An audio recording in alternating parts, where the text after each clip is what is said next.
Okay, here we have something you might find interesting. It was, or is, a 1955-56 Plymouth. It's a right-hand drive Aussie New Zealand spec one.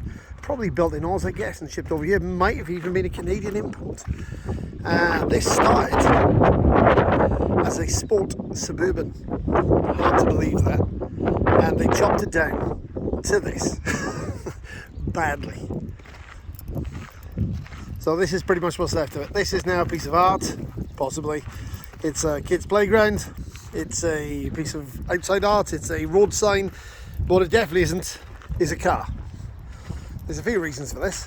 Number one, it's kind of all a bit loosely put together.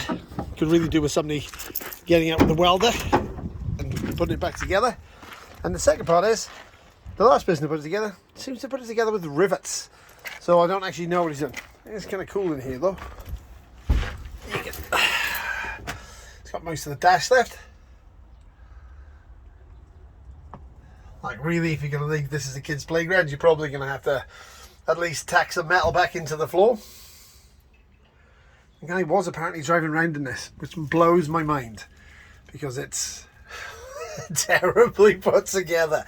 Like genuinely, this is something that's really, it's only art now. It's no use as a car. I mean, if you look at these floor pans, it's assembled the same way you assemble a boat. It's got loads of cool little touches on it. Look at that. That's the heater. It's a really cool looking thing. Still got the ignition key in it, as when they turned it off back in the 70s. Has a small ecosystem growing inside the dashboard, which is kind of cool. And the washer bottle is even more cool. It's only like basically tacked together. It's nothing special. Really needs, but it is really cool. I would love to have this to play in as a kid. I don't know if you're allowed to get your kids to play in junk like this anymore, but it's really cool. Been off the road for many, many years.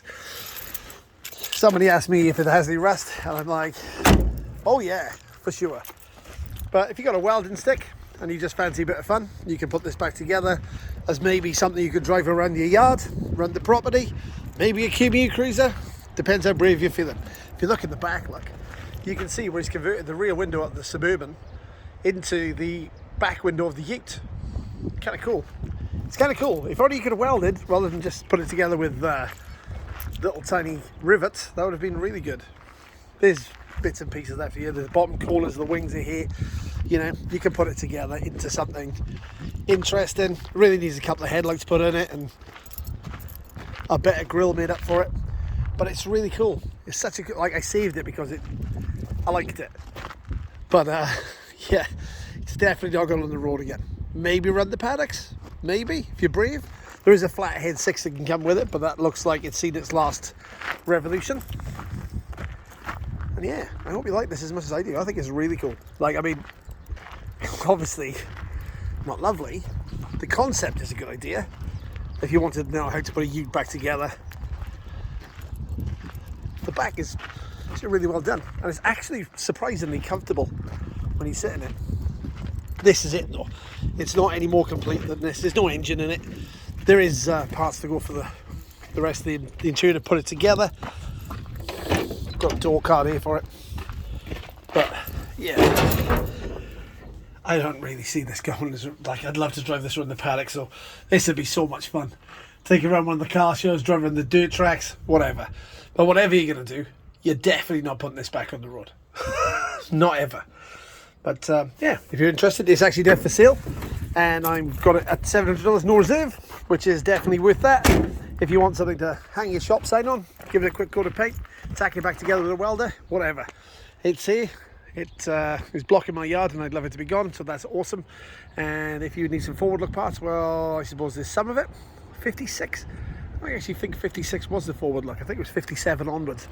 But if it was a 57, I wouldn't get rid of it. I'd keep it as a signpost for my yard. In fact, if it doesn't sell, that's exactly what will happen to it. I'll just make it a signpost and it'll live here outside.